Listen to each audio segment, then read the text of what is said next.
Hi everyone, Dr. Dan here once again with another live hangout. I'm finding this idea of being able to hang out with you guys live really exciting, and I'm sure some of you are going to pop in just real soon. And what I wanted to talk to you today about, and we've only got 5 or 6 minutes to, well, probably we can take a little bit longer today before my next client, but what I wanted to talk about is voice registration. G'day Thomas and Jonathan, nice to see you jumping in. Thanks for coming and joining. Don't forget to let us know where you're from, what part of the world are you. I'm very conscious of the fact that right now it's 2:30 here in Brisbane, Australia, which means that the most part of my audience, which is Northern Hemisphere, a lot of you are in bed. So some of you will catch this in the morning. But nonetheless, these live streams, I'm just going to jump in and do whenever I've got a quick moment. I'm sick, so I can't. Thomas, you're sick. Mate, I'm sorry to hear that you're not well. Make sure that you drink plenty of fluids, get plenty of rest. Don't push yourself. Jonathan, you're from the US, Maryland. Nice to see you, mate. Thanks for jumping in. And don't forget to leave your questions. Well, the main focus of today's little chat is going to be voice registration. It is a pretty confusing topic. Hello from Tampa Bay, Florida. Nice to see you. Florida, aren't you guys? You guys should be asleep, I would have thought. What time is it in Florida right now? It would be quite early, I would have thought.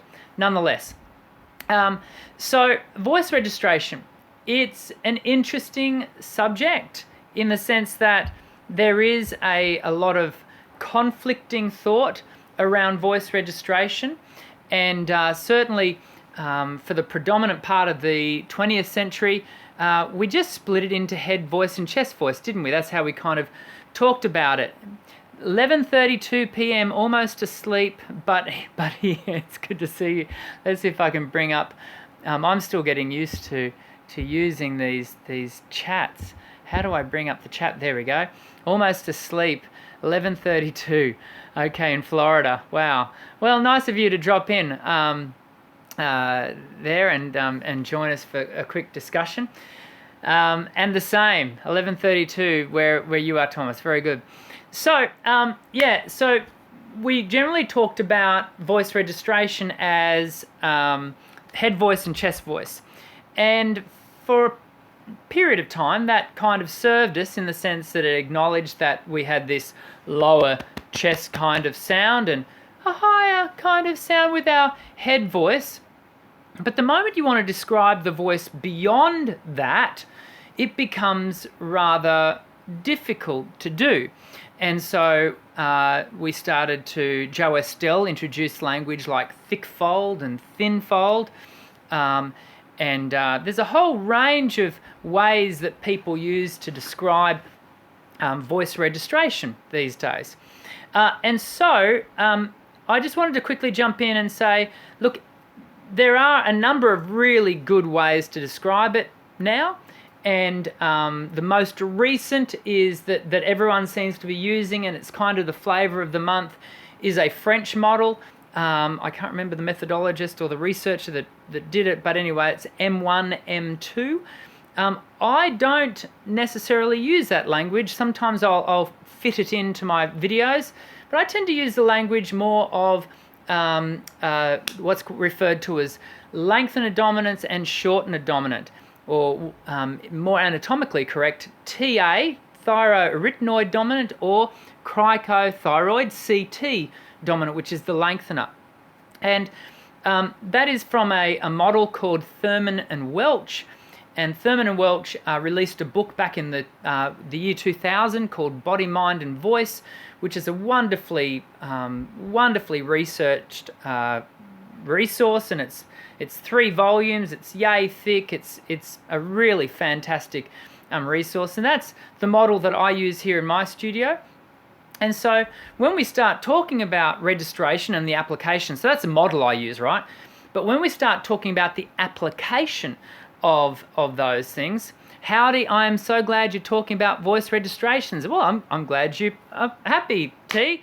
Make sure you leave your question here asking, and I'll be g'day Gavin Bot. Yes, we've been talking, you and I, back and forth via the YouTube comment section. Nice to have you along, nice and live. Yeah, so the application of voice registration, this is where it gets all a little bit dicey, and different people here on YouTube and different people, researchers, have a whole range of different ideas on how you should apply it and what have you.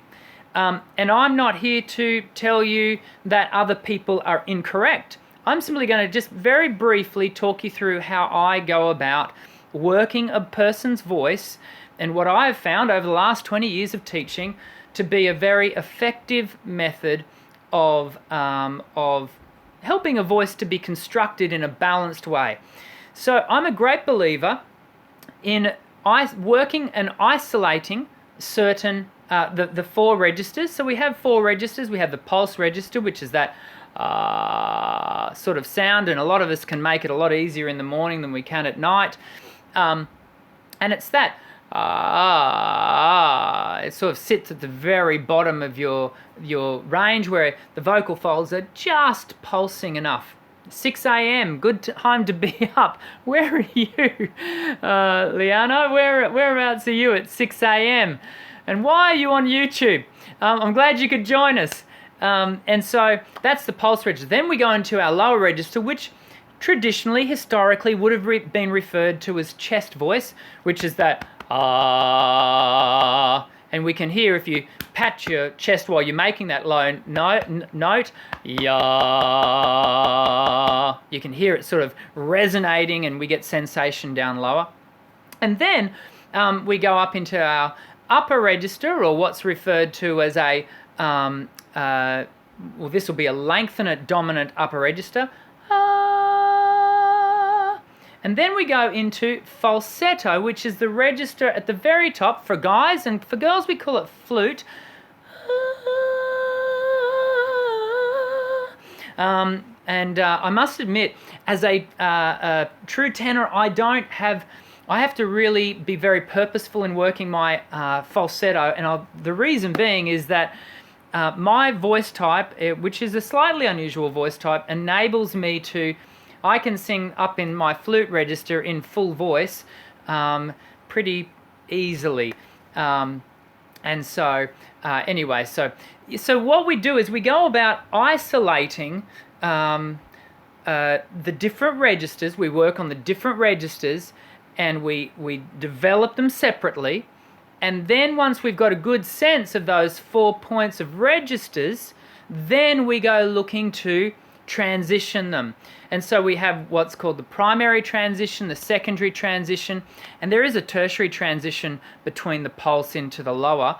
But the benefit to us as singers is to work on them separately, and then to work them through, because essentially at the core of it, what we're doing is working on muscle balance. It's getting muscle coordination, so that the muscles that are dominating your lower register, for example, in your lower register, we're typically shortener dominant, TA dominant, and therefore as we move into our upper register, we're often wanting to go into a lengthener dominant upper register, but sometimes we're going to actually maintain our shortener muscles into our upper register. We typically hear this done in things like belt, where we're actually not allowing the lengtheners to take over. We're actually continuing our shortener activity up into our upper register. I've got some more comments coming through here. Let me just quickly go through and have a look at what we've got here. Do you have vocal registration exercises? Yes, Jonathan, on the exercise CD, which I can grab a copy. Just give me a second, I can show you the CD. So what we've got here is, this is my exercise CD for those of you. There's a link in the notes sections below. You guys can have a check of that and what have you. And exercises, track, I've got to check now. I think it's track 19 and track 18, specific track 18 and track 19, Daniel, talk you through registration. So you can certainly have a look at that. But I do purposefully bring registration in late. That's the last thing on this exercise CD, which, look, I'm going to tell you, this is not the be-all and end-all of singing. I know there are people here on YouTube who will tell you that their system is comprehensive. This is for beginner to intermediate people who are wanting to develop technique and get started, and I do have plans for a second CD in the process. So on this current CD, it's the registration is all about getting into is at the very end, and that's because to work well with registration, to work well with mechanical balance and those sorts of things with your muscles, there's a range of other things that need to be in place. Your breath management needs to be sound and balanced and those sorts of things. And so I do breath management earlier, basically about halfway through with the CD, and because I want you to, when you start working on registration transitions, I want you to have worked on your registrations in isolation, and then we start moving the voice through the register and looking for that sense of balance. Let's come back over here. Jamaica, that is awesome. What time is it in Jamaica? It would be good to know. I'm in how do I pronounce that? Namiba. Isn't that terrible? I can't even pronounce that. Namiba?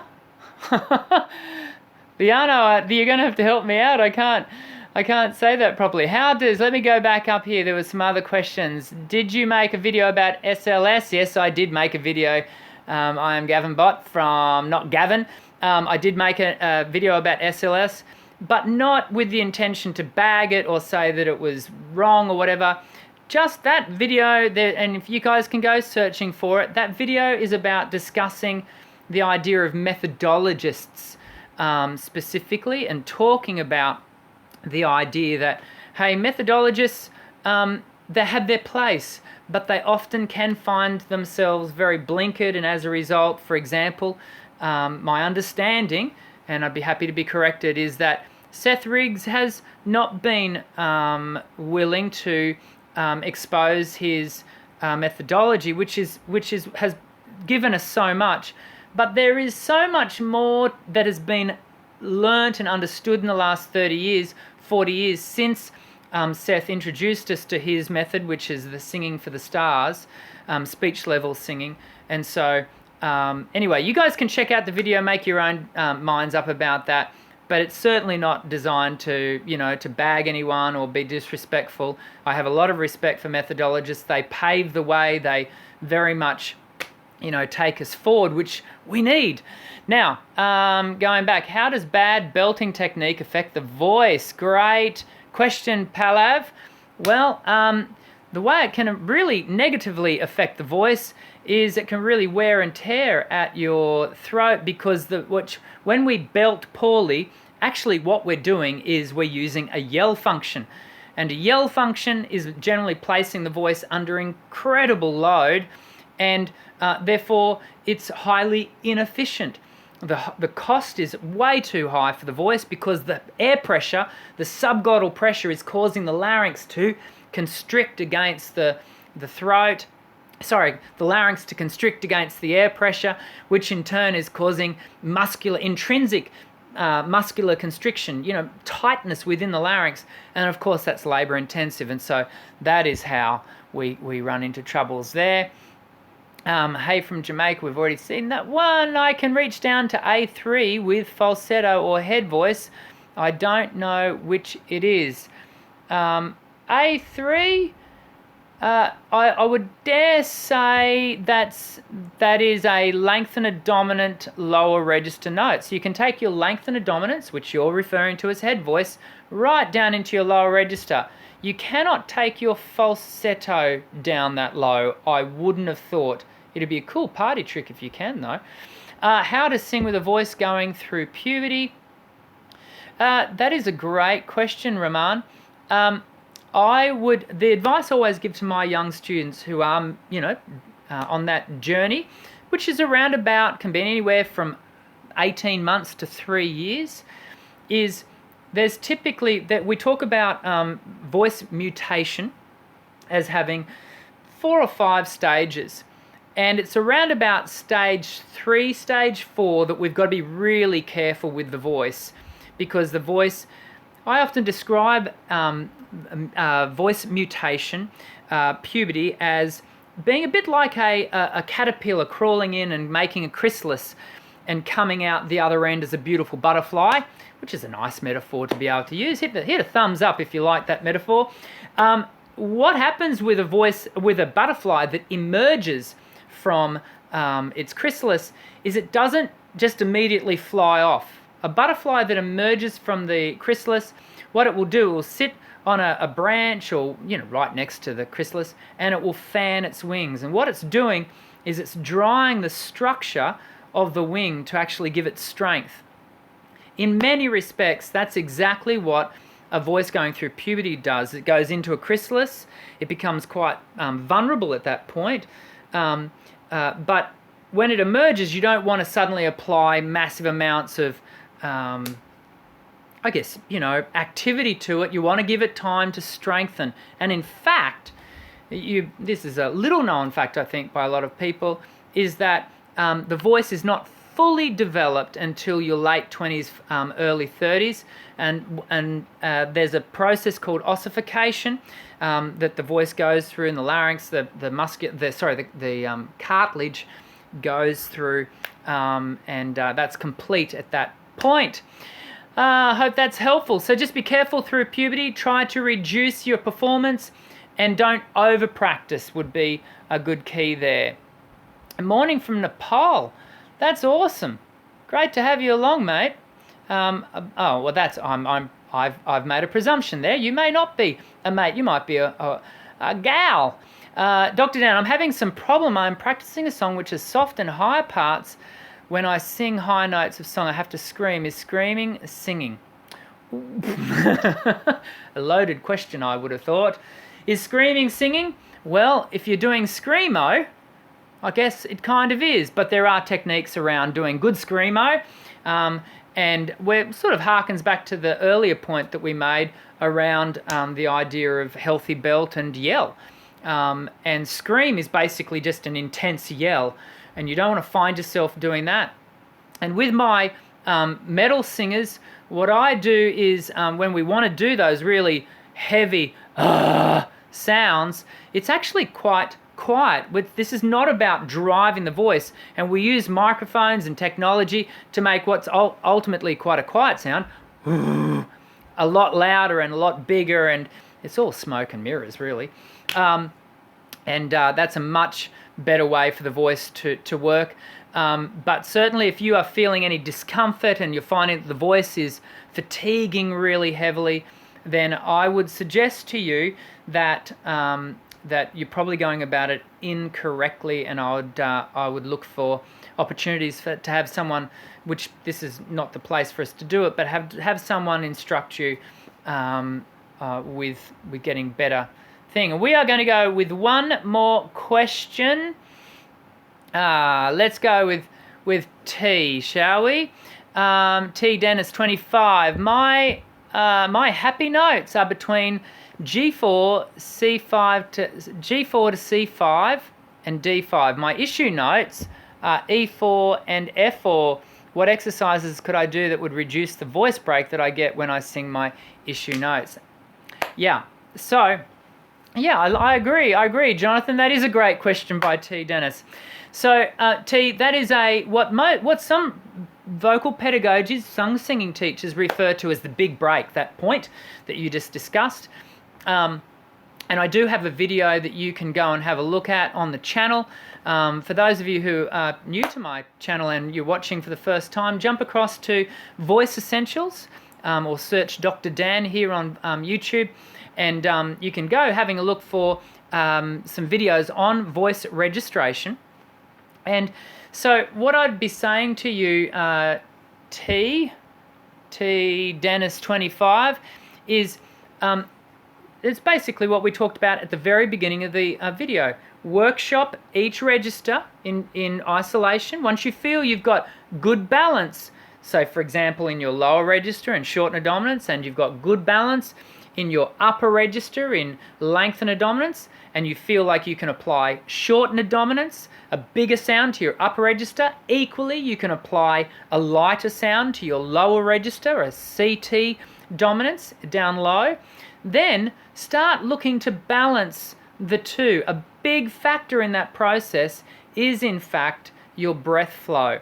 You want the musculature to be free, and as I said at the very beginning of the video, if you use exercises exercises 17 and 18, I think they are. Anyway, you can have a look online. You can download it from my website. There's a link in the notes sections below. When you use those exercises, and it's lip bubbles, it helps the musculature of the larynx to be beautifully free and easy and comfortable. And when it's nice and comfortable and balanced, then your voice is far more able to move through its registers more easily. I hope that's helpful. Yeah, I think we're going to call it a day, because I've got to get off to, yes, it's 10 to 3 here, and I will have a student walk into the door at any moment. I hope this has been a helpful process for you. I'm going to do one more. Is there a way to fix a voice that will only produce high notes while inhaling air backwards? Ooh. Ricka Girl 69, I don't know how you pronounce it. Is there a way to fix a voice that will only produce... There is some interesting things going on with your voice mechanically, and I would highly recommend that you show that to someone, show what's happening with your voice. The very fact that your vocal folds will only produce high notes with inhalation is...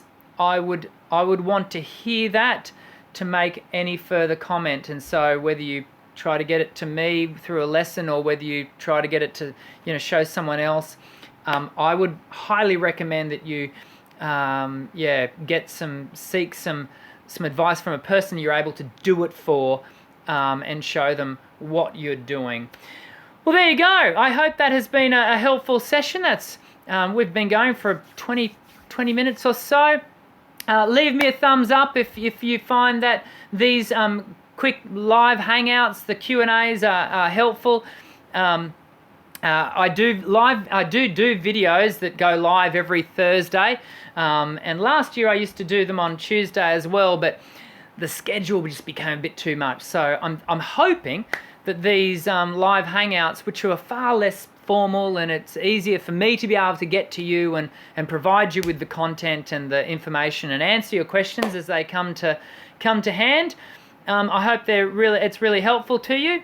But until I see you in the next Voice Essentials video, I'm Dr. Dan. Sing well.